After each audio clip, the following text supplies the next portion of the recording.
All right, welcome. Today we are diving headfirst into a revolution it's already reshaping our digital lives as we speak. We're talking about hyper-personalization. And look, this isn't just about getting a slightly better ad.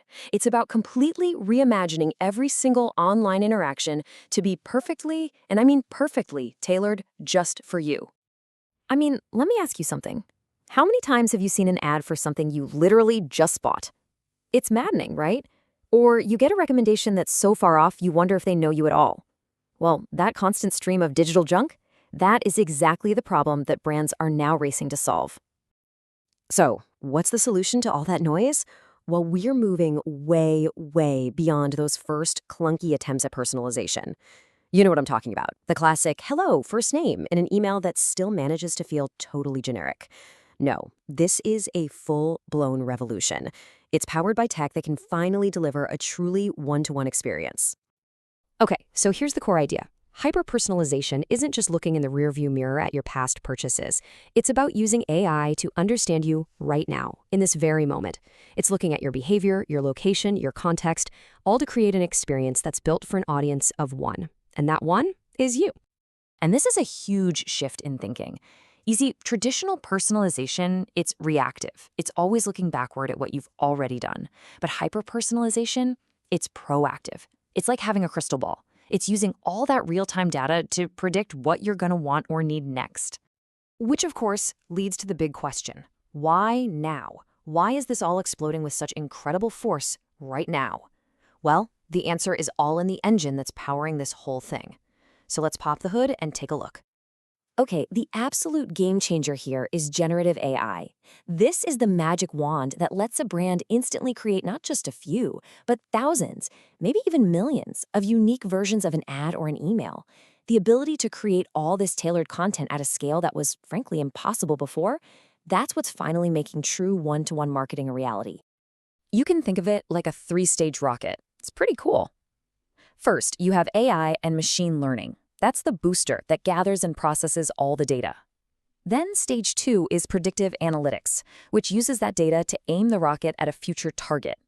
And finally, you have generative AI. That's the payload, the perfectly tailored message that actually gets delivered right to you. So yeah, it all starts right here. AI and machine learning. They are the brains of this entire operation, and they're constantly analyzing just a massive amount of data. We're not just talking about what you click on. We're talking about how fast you scroll, how long your mouse hovers over an image, the time of day, your location, even contextual clues like, hey, is it raining where they are right now? Okay, so next up, predictive analytics takes all that data and basically asks one simple question. What is this person going to do next? Seriously, it can predict if you're getting ready to switch brands or that you're probably going to need a new filter for that coffee machine in, say, 30 days. It's all about anticipating your needs before you even realize you have them yourself. And this is where the magic really happens, in a process called creative automation. So marketing team just gives the AI a simple brief. And from that, the AI just goes to work, generating hundreds of different ad versions, each one with a unique image or a different headline or a new call to action. And then the system acts like a matchmaker, delivering the perfect ad to the one person it predicts will respond to it best. Okay, so that's all the techie stuff. That's the how.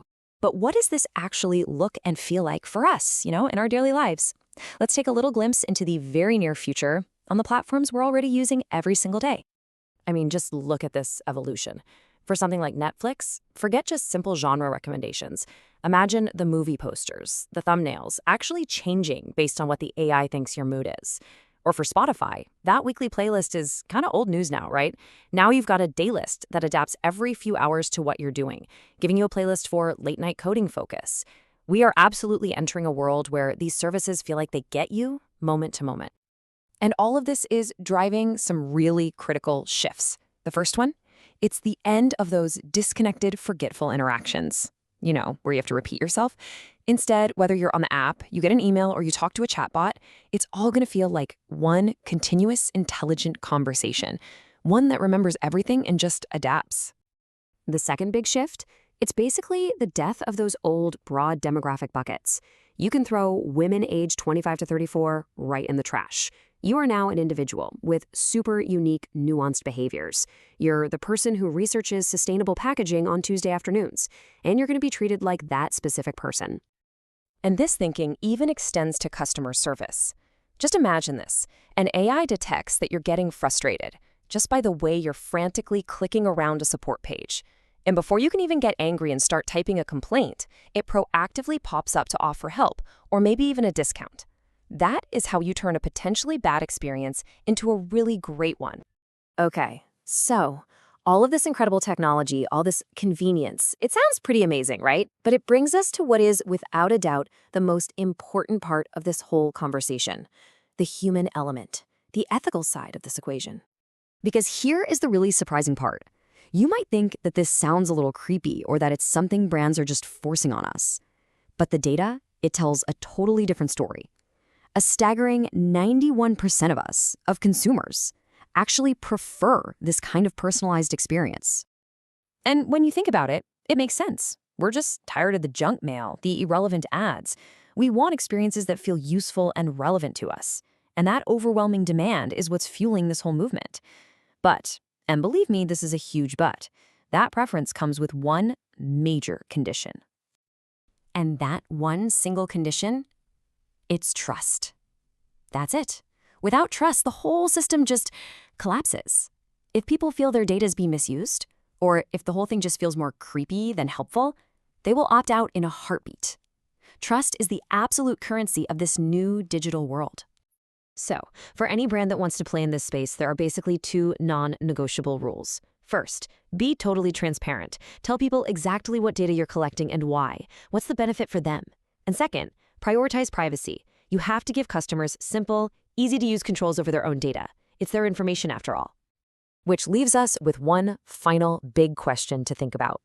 A world of almost perfect convenience isn't science fiction anymore. It is right around the corner. So the real question is, as we step into that reality, are you ready for the trade-off that comes with it? Something to chew on. Thanks for joining me for this one.